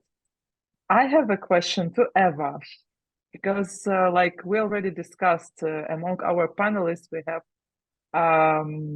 majority of mental health professionals and only 2 lawyers. So my question to you, Eva, how was this for you? Maybe you have some important reflection or feedback for us, because we were speaking from the perspective of mental health professionals. How lawyers do hear us? Thank you, Irina, for this question. It's a very small question. Yeah. Yes, I know. I remembered that once Yael said that I'm not a usual lawyer. Remember that, Yael? What I can say, I think that, you know, the modern justice system cannot avoid personal sources of evidence. And consequently, when we are seeking to justice to victims of armed conflict, there is unfortunately a price to be paid by these individuals. Looking at the administration of justice from the point of view of victims or survivors, in some legal systems, witnesses to crimes are obliged to testify before a prosecutor or later before a court. In other legal systems, this is done on a voluntary basis. However, unregulated it may be, when it comes to witnesses dealing with the trauma of the personal experience they have had in relation to the armed conflict, a regulation implying an obligation to testify will not work. For this reason, especially when it comes to witness of international crimes, which are the most heinous crimes, it must be accepted that the questioning of witnesses must respect the principle of voluntary participation and the principle of first and foremost, do no harm. For this reason, it's so important to limit the number of hearings with the same witness in order to avoid or at least limit the deepening of the trauma experienced by that person. And I think that, unfortunately, it's not common, I would say.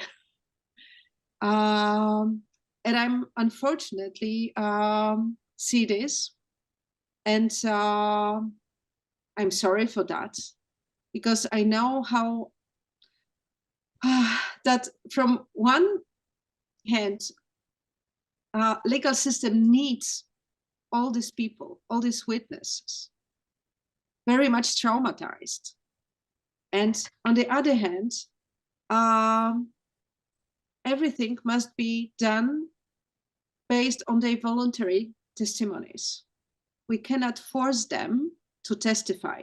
We know that they can share so many information, so much relevant actually information, but we cannot force them, right? That's why it's important to, to, as also David said, to make a proper environment, right? To encourage them to say something. And lawyers just need to listen to them in a proper way. Also, David said that about that, and I'm absolutely grateful for you were saying, David. So I think it's very much needed, and it's so important to have this knowledge about the trauma, how it works, and I'm absolutely grateful for this webinar. Thank you, Robin. You seemed, you had words coming out of your face. Go ahead. No, I agree. will echo what you've said. There has been a lot said that overlaps all the different populations.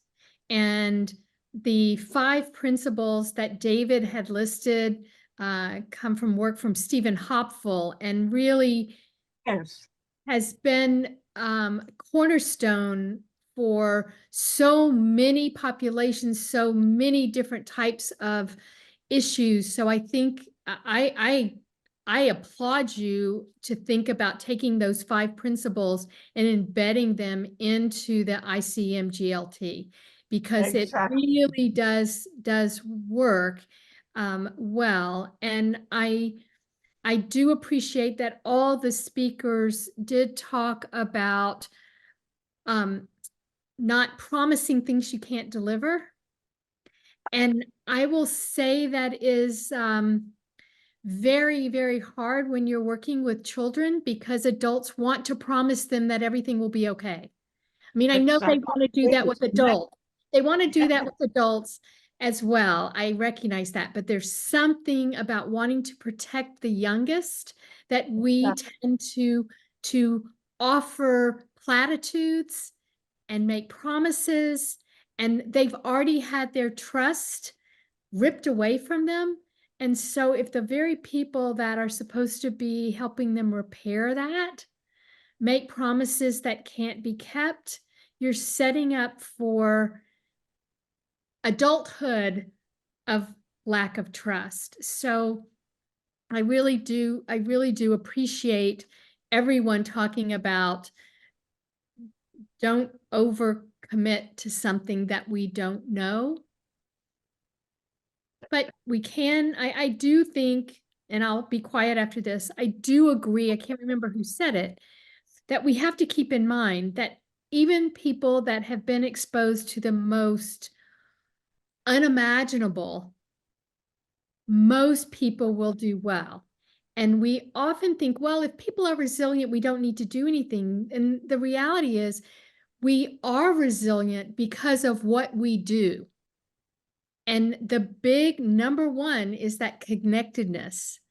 And if we can at least begin there, however we enter the discussion, the process, if we recognize that that connectedness is going to be the most valuable thing we do, we can build from there. And I'm going to be quiet. Thank you. This is extremely helpful, because we're talking really about being fully present for the person in the story. And that is part of why we must have the training, because part of what one does, not necessarily consciously, without the training for awareness, is believing that you're fully there, but you're really not. And if I might take a moment, forgive me, I'm abusing my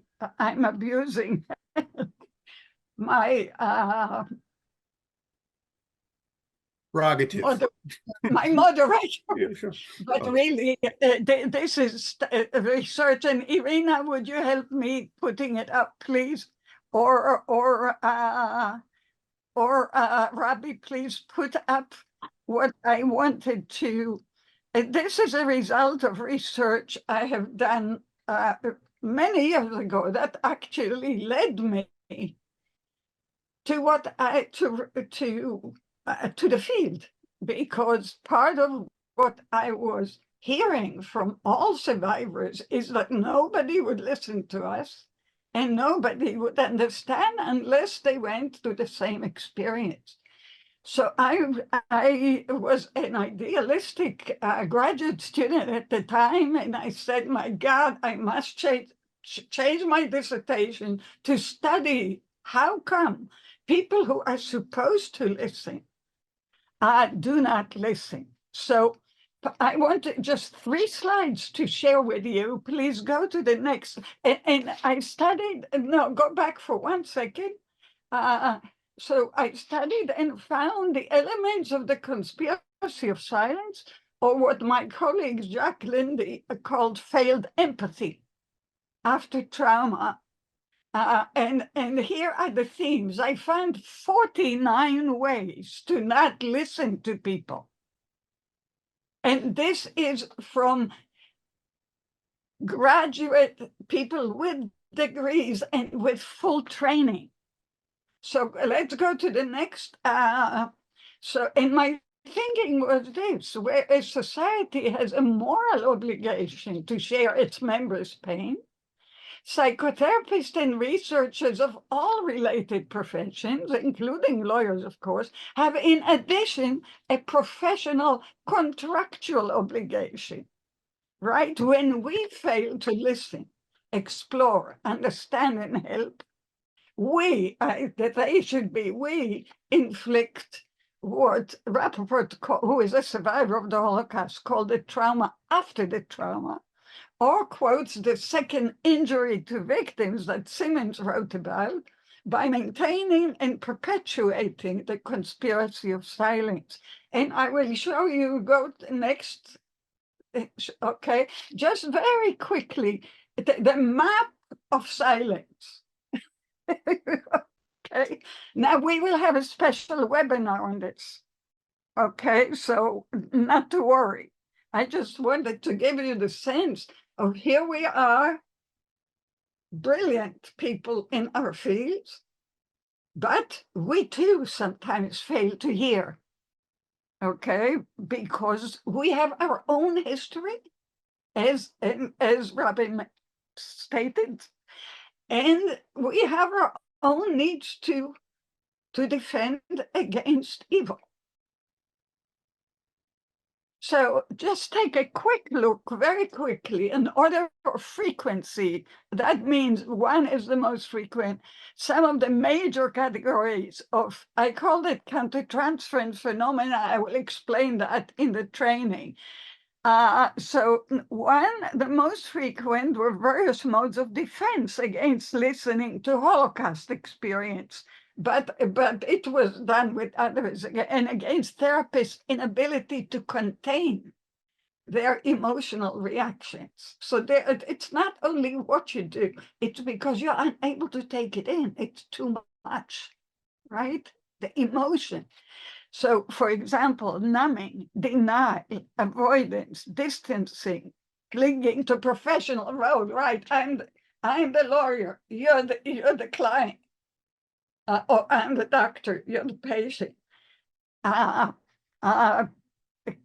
reduction to method or theory. Let me give you a very quick example. In my work in Bosnia, we worked all over the country for quite a long time.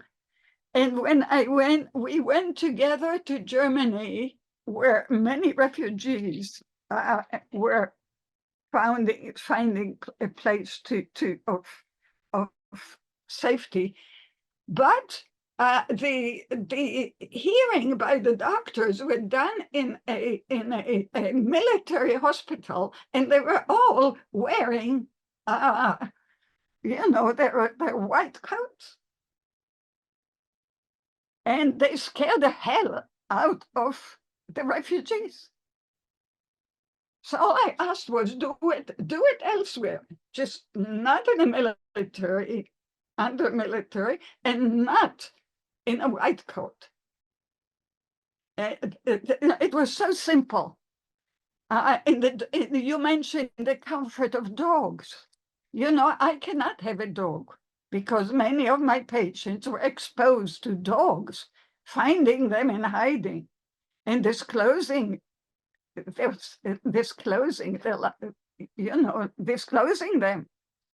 So even when we say something so lovely like a dog, we have to be so context trauma informed, as Robin mentioned, right? We really have. So part of what we need to do is really learn a lot. We have to learn a lot, not just to rely on the victims to tell us. Study the situation so you can open your mind to the possibilities. And of course, we had a lot of affective reactions. Irina mentioned it in her presentations, such as bystander's guilt. We will have a special webinar on that. Bystander's guilt, rage. The therapist can be enraged at the story. That's very important. It's allowed, but not at the patient. Okay, so that's where the training comes in, to identify, but to know how to contain it, what to do. And again, dread and horror, shame, disgust, grief, mourning, so important. We will have a special webinar on that. The Me Too, right? The best way to shut somebody up is to say, I totally understand you. Think about it. If you totally understand, the person doesn't have to speak anymore. There's so much to learn in depth.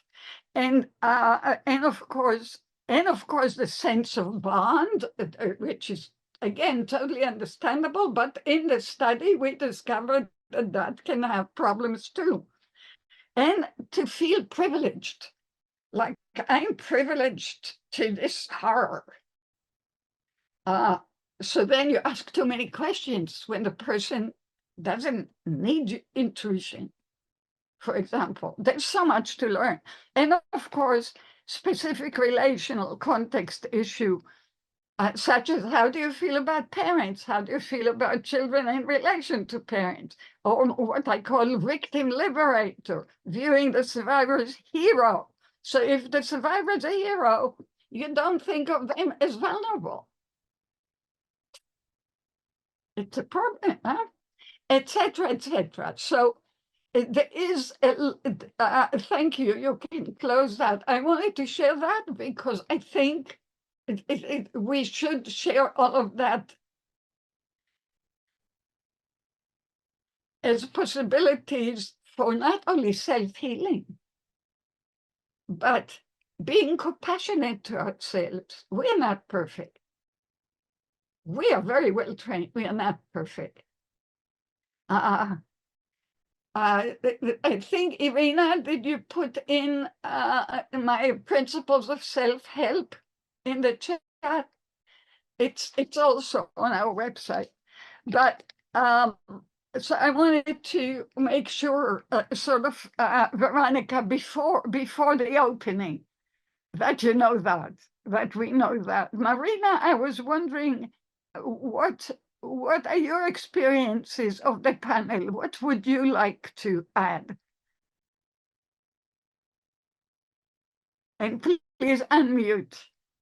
And David, I know you'd be next. Yes.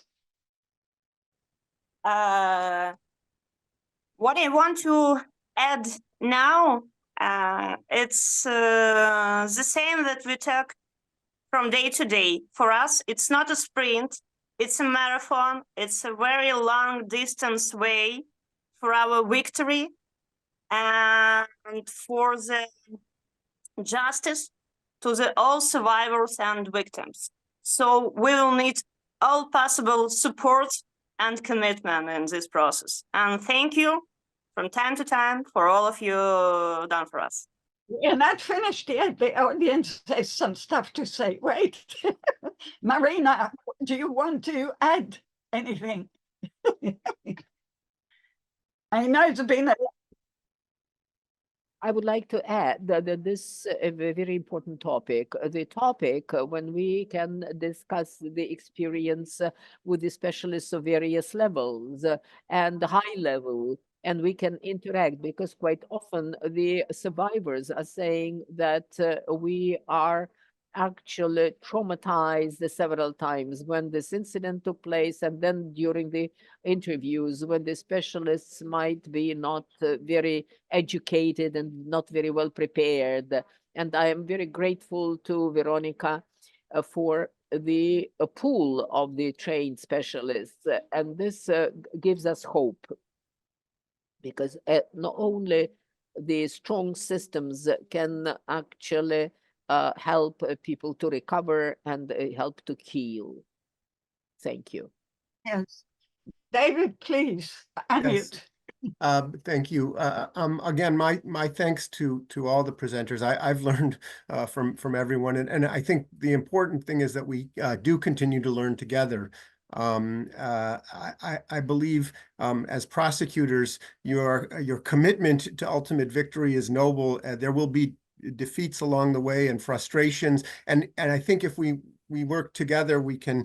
And it was alluded to by many that we can at least help temper the potential for burnout and disillusionment amongst those you noble champions, and we want to be there to help you. So my contact information is available. I've worked with defense teams and prosecutors in these struggles, and there's a tremendous pressure on you to succeed.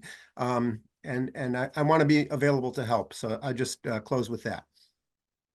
Wonderful. We have some comments and some questions. Larry Holman from the audience. Larry Holman asked two questions. Have Americans been traumatized by the January 6, 21 insurrection against our national capital containing the Congress of the United States? How can they be restored to good mental health? And he asks another question, is revenge and retaliation important to achieving a sense of justice? I think these are two separate webinars. Larry, yes, Americans have been traumatized, depending who in particular. It's been politicized in ways that make it very difficult to decipher all the ways. I'm sure that the other two Americans here, Robin and David, you might want to say something, and particularly if revenge and retaliation are important to achieving a sense of justice. Go ahead, David, you had your hand up. But Sure. I was just going to say that the experience of, it's hard, just as with any trauma, it's impossible to say we've all been affected the same way. The events of January 6th have affected all of us. Whether traumatized or not is the right term, depends, I think. So I think it's always dangerous to generalize. So that would be my best response to a tricky question there. With regard to retaliation and revenge, I'd like to hear what Yael has to say about sort of the concept of repairing and reparative justice. I think they're a little bit anathema to that. If really what our involvement is supposed to be is healing, I'm not sure that there's a role for revenge or retaliation, or I think that's a distraction from what we're trying to achieve. But I'd certainly be welcome to hear what others say. It's a huge topic, and let's not make it a simplistic one. Revenge means I will do to you what you did to me. So that means a victim turned perpetrator. There are, and this belongs to a whole world of identity pathologies. In a lot of the presentation, the one thing I missed was the issue of identity. That the traumas we are talking about can, in fact, and this is my whole theory, right, create identities, not just symptoms. They can shift the person's way of being in the world, the person's way of relating to people, the person's way of thinking, of believing, of respecting or disrespecting, etc. And in my writings and in my studies, I showed, different ways of adapting these kind of what I call adaptational styles or identities. So one of the things survivors say that revenge it might make you feel better at that second, but then you feel terrible. Because the justice you arrived at is not out of the trauma, it's actually in the trauma. So it's a question whether it's justice really. But let's have a separate, let's plan to have a webinar on that.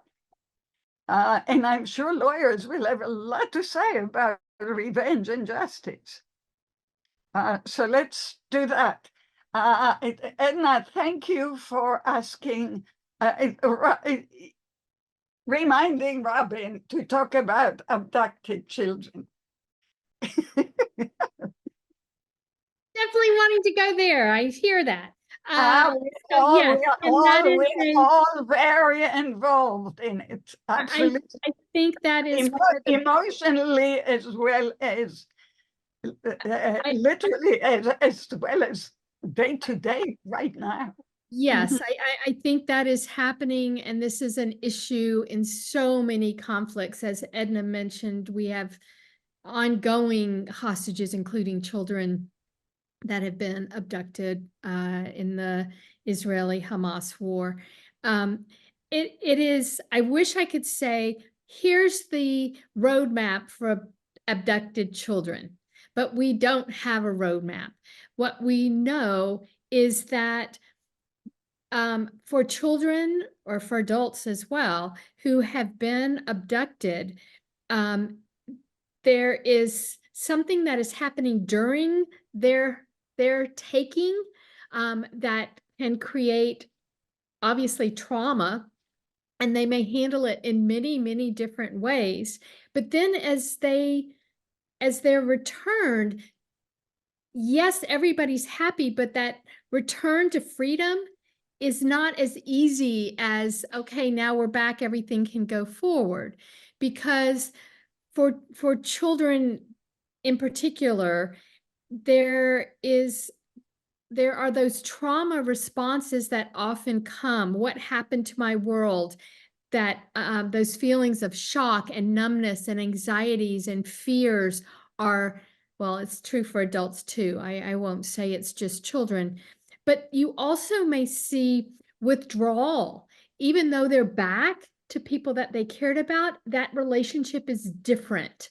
And so there may be some withdrawal or some guilt over what I did or didn't do to have that happen.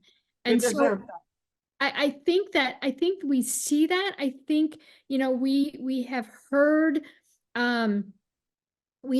that idea of in many instances of Stockholm syndrome, that maybe I begin to identify with the people that took me.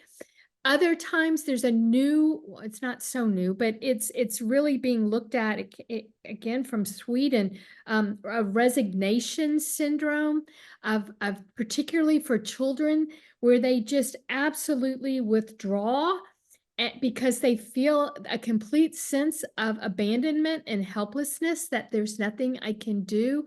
I think both of those are going to take some extra training and some extra awareness, again, from a trauma-informed look.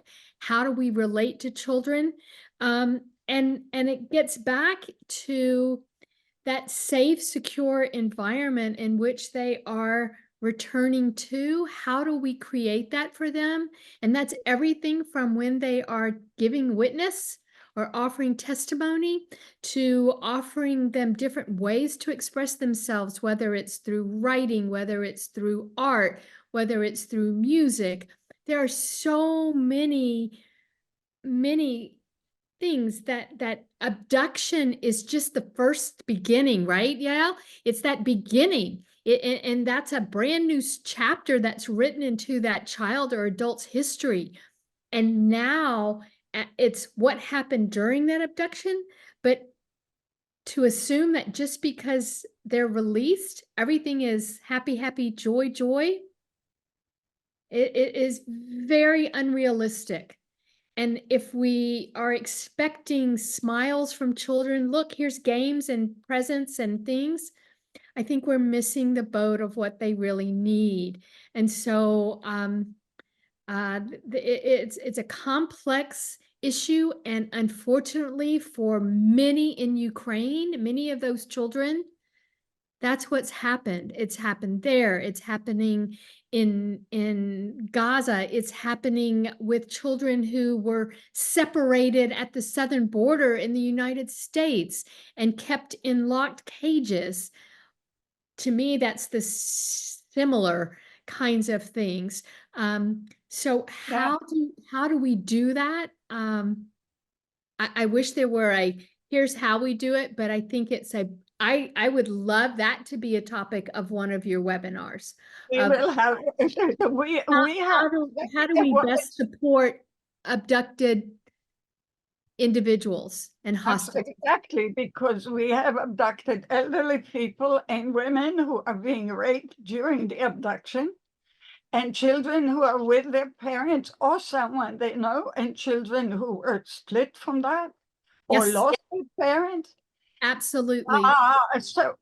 But yeah, all we are learning today is that we have so much more to learn, which is exactly the right kind of attitude to learning, because Jackie,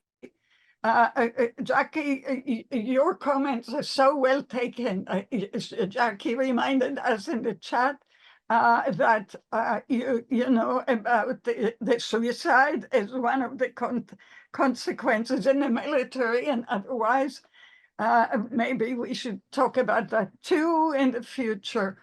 I did not ask Anna in my usual fashion to translate to us the questions in the chat, but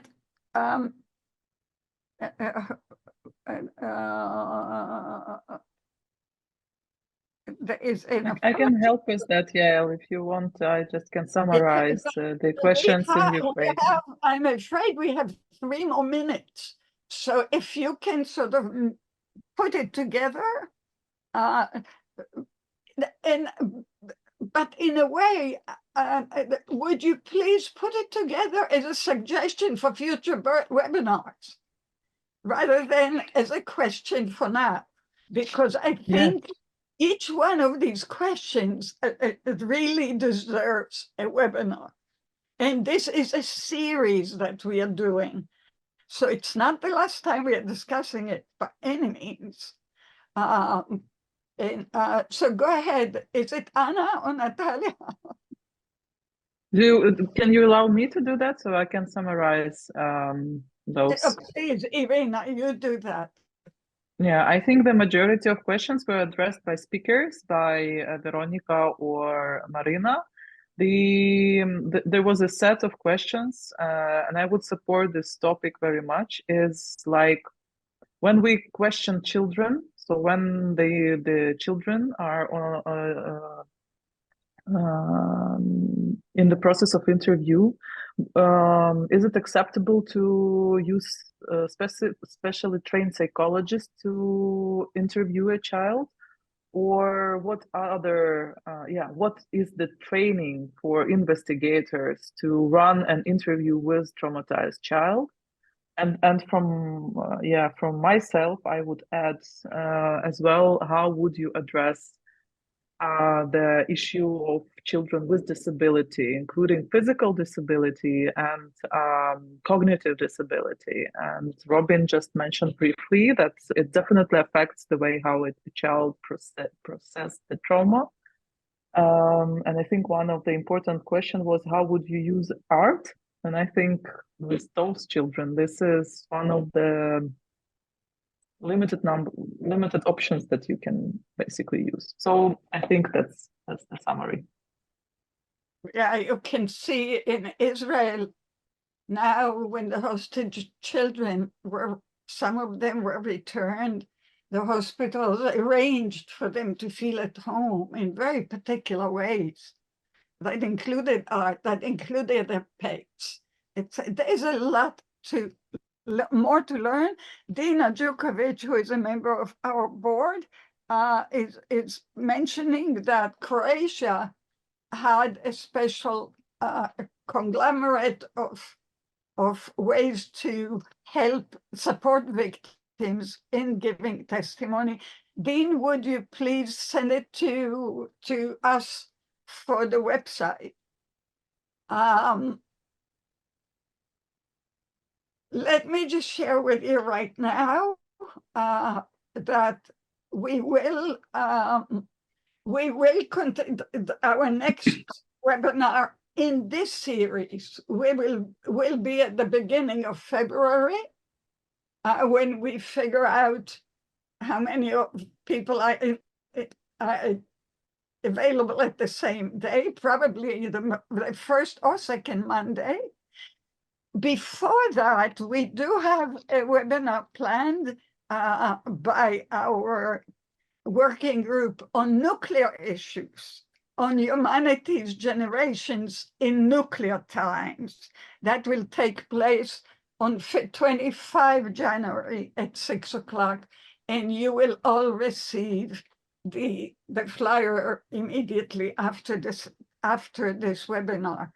But be prepared to join us again in this series, either the first or second Monday of February. And we continue the best way to very carefully, very thoughtfully, and respectfully of the kind of sacred work we're talking about, really.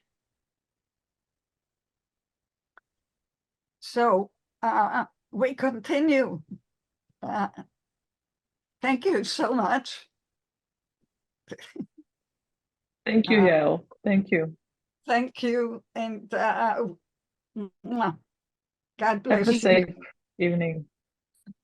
Thank you До so much. побачення. And Veronica, Дякуємо. at some point, we might want to perhaps organize a conference in Kyiv.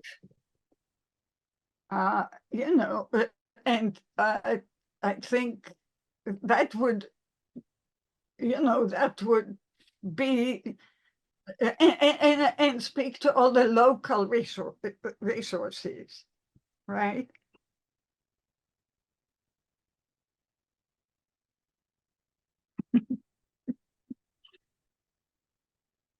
Absolutely, we are with you. Okay, guys, everybody take good care, and until next time.